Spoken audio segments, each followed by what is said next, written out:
overt sexuality's mainstream? Is it boring now? I mean, 50 Shades of Grey, everybody's naked on this carpet. Like, it's boring this season.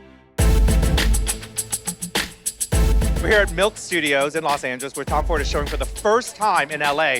Tom Ford is the most talented person I ever met in my life, so everything he does is genius. He's just classic, exquisite taste, and knows how to dress a woman. Does your mom have any Tom Ford in her closet? I feel like she could wear... My mom has a ton of Tom Ford. Never want to pilfer from her? Oh, who said I haven't? Oh. Do you have a sexy Tom Ford moment? Maybe with Miss Chrissy? Well, she buys me sexy Tom Ford robes, like for birthday presents. So, you know, I get to walk around in a sexy robe sometimes. I feel like Hugh Hefner. Like, and with nothing underneath? Of course. So first of all, congratulations on the show. Thank you. Was that a point of inspiration for you? Like, knowing you were coming to LA, did that affect the inspiration and the design of the collection? It didn't.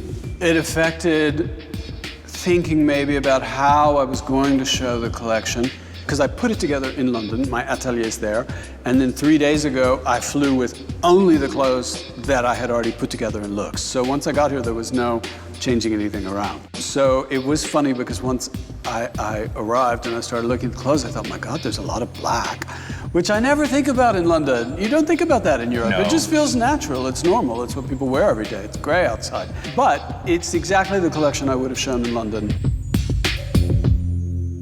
I have two great muses in my life. I have a lot of muses, but Karen Redfeld, Lisa Eisner, I vacillate between the two. Maybe showing in Los Angeles made me think about Lisa. But the denim and the fur, I feel like that is was some quite very Lisa. Yeah, very Lisa, but also all the prints and everything and all the color in the mix. I think it was just, it was a very strong signature. But do you think they were that's... appliques, all put together by hand. They weren't prints.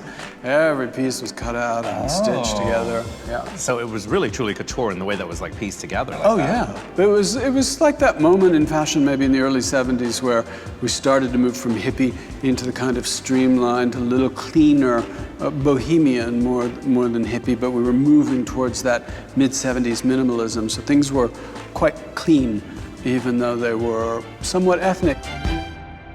He sort of empowers women, and his clothes were always very clean and well cut, and he reminds me of Saint Laurent when Saint Laurent was really making beautiful suits. He has that touch. Now, you always have such a strong sense of sexuality in your collections as well, that sort of sexiness, that strong women thing. This is a bit more restrained in that way. I mean, you really were the first ones to really push the envelope on that. Do you think it's just sort of tipped the scale now and becoming so mainstream? I think fashion's a pendulum. I think culturally, we're sexual creatures, we're in a material world. I don't think that that's ever gonna go out of fashion completely.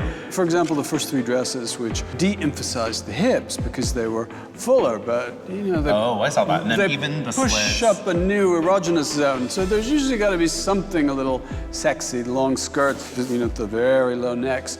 That's not going to go away. I agree. Okay, so you wrote the screenplay for your second movie. I think I read the interview where you are already casting. Yes. Maybe starring someone in your front row? I would say yes. Oh. There's been a lot of criticism in terms of the red carpet and actresses not wanting to ask, what are you wearing? Because it has now become such a thing where people do spend months and make 5 dresses for them and send them. If you wear one of those dresses and a company has invested hundreds of thousands of dollars or has paid you, yeah, you should say who it is, of course. It's all about the brand value, right? Absolutely. It's a collaboration in that way. Absolutely. Congratulations. Thank you.